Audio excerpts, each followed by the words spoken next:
और चलिए रुक करेंगे एक और बड़ी खबर की ओर। लखनऊ से ये बड़ी खबर सामने आ रही है, जो आपको बता दें कि सीएम योगी आदित्यनाथ चुनावी प्रचार करेंगे। कुशीनगर, देवरिया, गोरखपुर के दौरे पर वे आज रहने वाले हैं। यहाँ जनसभा को संबोधित करेंगे। रवि किशन के लिए गोरखपुर में रोड शो करेंगे। यहाँ बीजेपी प्रत्याशी के पक्ष में वोटों की अपील भी करते नजर आएंगे। तो सीएम योगी आदित्यनाथ चुनावी प्रचार को आज तेज करेंगे।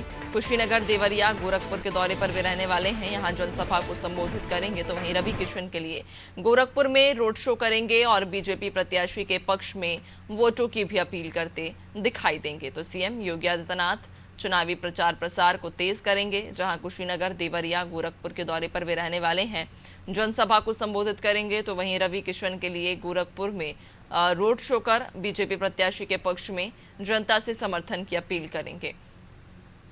तो लगातार चुनावी दौरे बरकरार हैं और इसी क्रम में योगी आदित्यनाथ अलग अलग लोकसभा क्षेत्रों में पहुंचकर जनता से वोटों की अपील कर रहे हैं। और इसी क्रम में अब आज कुशीनगर, देवरिया, गोरखपुर पहुंचेंगे, जहां जनसभा को संबोधित कर अपनी पार्टी प्रत्याशी के लिए वोटों की अपील करेंगे।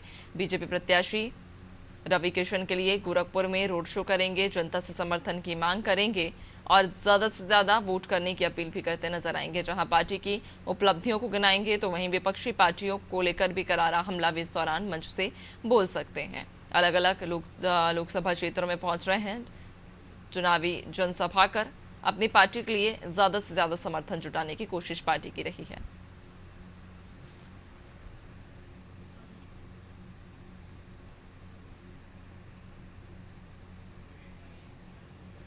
ज्यादा जानकारी लेंगे, सहयोगी विवेक हमारे साथ जुड़ चुके हैं। विवेक, उत्तर प्रदेश में 1 जून को अंतिम चरण का और 7वें चरण का चुनाव है, मतदान है। इसको लेकर तैयारियां तो तेज हो ही रही हैं, लेकिन पार्टियों की यदि हम बात करें तो लगातार बीजेपी अपनी चुनावी रणनीति के साथ ही चल रही है, प्रचार प्रसार कर रही है। इसी क्रम में आज योगी आदित्यनाथ अलग अलग लोकसभा क्षेत्र पहुंच रहे हैं। जिन लोकसभा क्षेत्रों में उनका दौरा है, जिन लोकसभा क्षेत्रों में वे प्रचार करेंगे, क्या समीकरण, क्या स्थिति है वहां पर? देखिए नैन्सी, अगर देखा जाए तो 7वें चरण का यानी आखिरी चरण का जो है चुनाव देश में अब बाकी है। उसके लिए सभी राजनीतिक दल अपनी एड़ी चोटी के जोर लगा रहे हैं। बात करें तो पूर्वांचल की 13 सीटों पर ये चुनाव उत्तर प्रदेश में होने हैं, जिसके लिए मुख्यमंत्री योगी आदित्यनाथ बड़े ही ये बाकी तरीके से लीड कर रहे हैं। इस पूर्वांचल के आखिरी 2014 से भारतीय जनता पार्टी ने इन सीटों पर जो है कब्जा किया हुआ है। बात करें तो जो उपचुनाव